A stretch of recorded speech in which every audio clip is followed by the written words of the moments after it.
Thank you. All right, so I'll give you your 10 minutes. You're all set? Thank you so much. Take it away. Thanks for being here. Thank you. Now, thank you for inviting me. My ELT journey is actually not an ELT journey because I'm a teacher of German. And I started back in Japan as the typical backpacker story that you can know.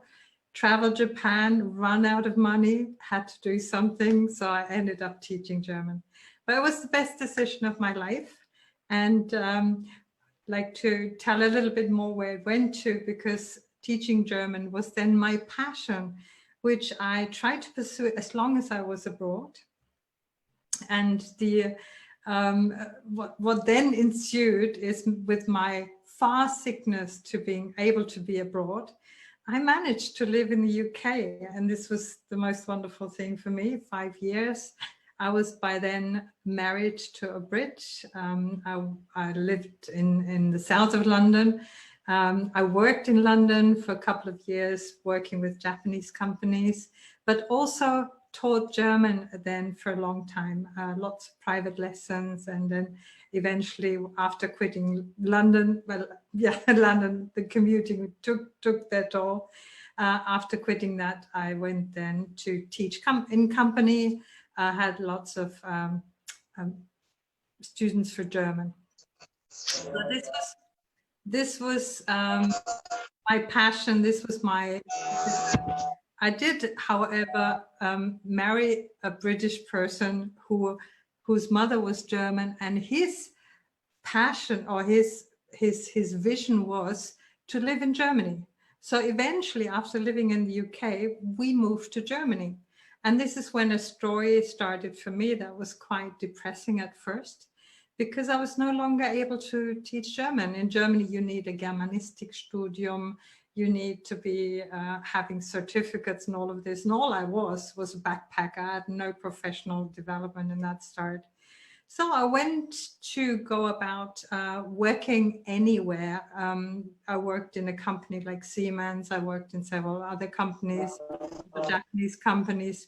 And where it really took its turn was after many years that my boss then at Siemens, she advised me to start my own company before you're 40.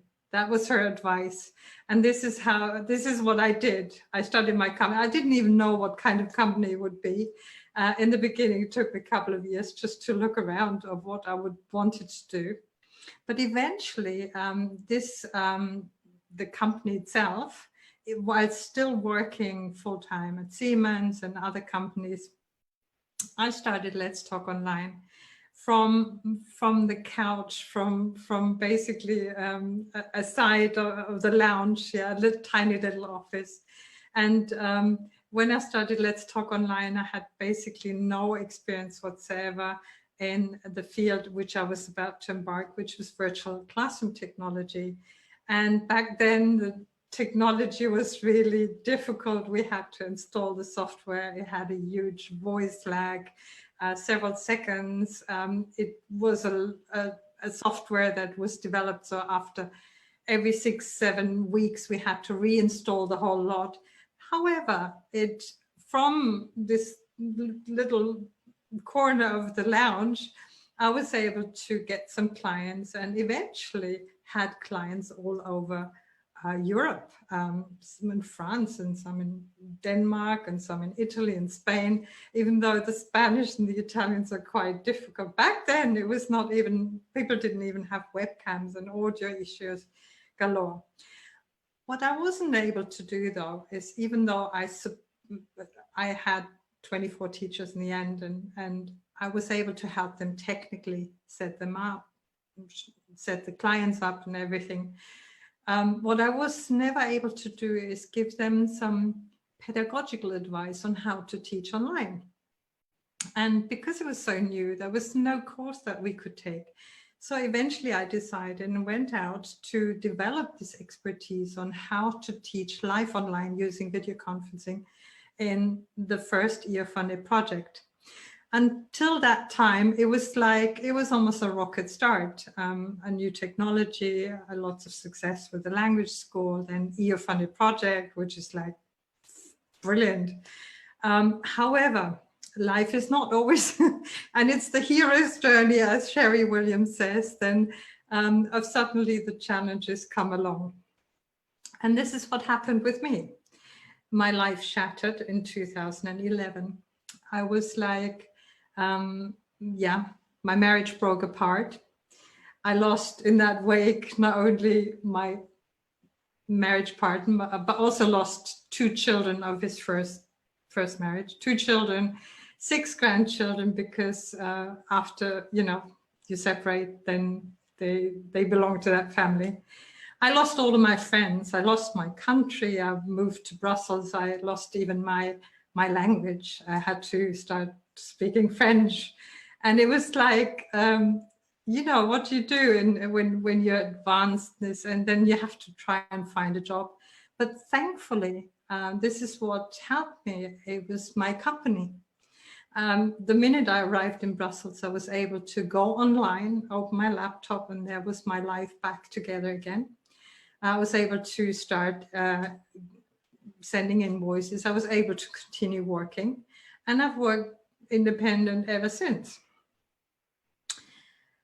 A few years forward, 2020, I'm looking back at a wonderful journey which led me to develop a lot of things and work with many universities. Lancelot was the first EU-funded project. Avalon, Guinevere, Camelot were the next 3. My journey was then basically also a lot in virtual worlds, which is totally and utterly adore. I was able to run the Virtual Roundtable conference, my pet conference, basically, since 2009. Was able to go in virtual worlds and run conferences there. So I'm grateful and utterly grateful that back then I had the opportunity to start developing this when I still didn't need it, to be honest. I mean, this was the journey, and this is my advice to everyone.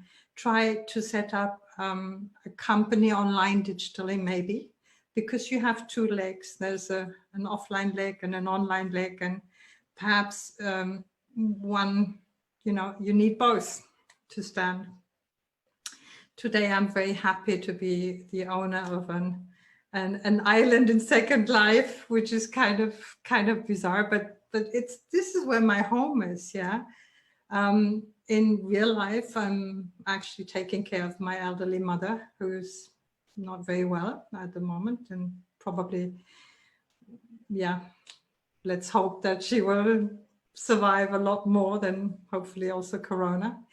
And I was lucky enough then to, I'm at the moment very, very happy with lots of contracts that also have to do with my virtual world expertise, which is have islands in OpenSim and project weeks in OpenSim and innovation festivals and all sorts. And I'm really, really grateful. And what I'm really looking forward to is, as I'm a developer by heart, another development, I hope will be my next year funded project, Excalibur. Excalibur should be all about exchanging language through immersive building. This is the idea with building. I would love to build a little European theme park, or maybe a virtual Europe in a 3D environment where kids can come together and actually build together. That's my dream for the next year funded project. Even though I keep saying at the end of each year funded project, I keep saying that was the last one, that's the last one, I'll never do one again. So, but I'm just a lover of technology, and I'm a lover of language teaching at a distance in real time, and this is the journey that brought me there. So in the end, I'm very, very grateful to Susanne, who was my boss at Siemens, who encouraged me to start my own company. So many thanks to Susanne. She encouraged me to do my own company, which when life does take its turn, it really helped me. It was wonderful to that it actually helped me to survive. So, and today I'm in the wonderful position to have you all as friends, digitally online. We meet at conferences, also for real, but also we have a lot of contact online. And so I'm never alone. I'm talking to many people all day long. And so even though I'm here in this situation, actually taking care of my mom, I have a wonderful job and I'm very, very happy. So thank you very much. And that was my journey as a teacher of German. Thanks, Heike. Yes, you're never alone. We're always here.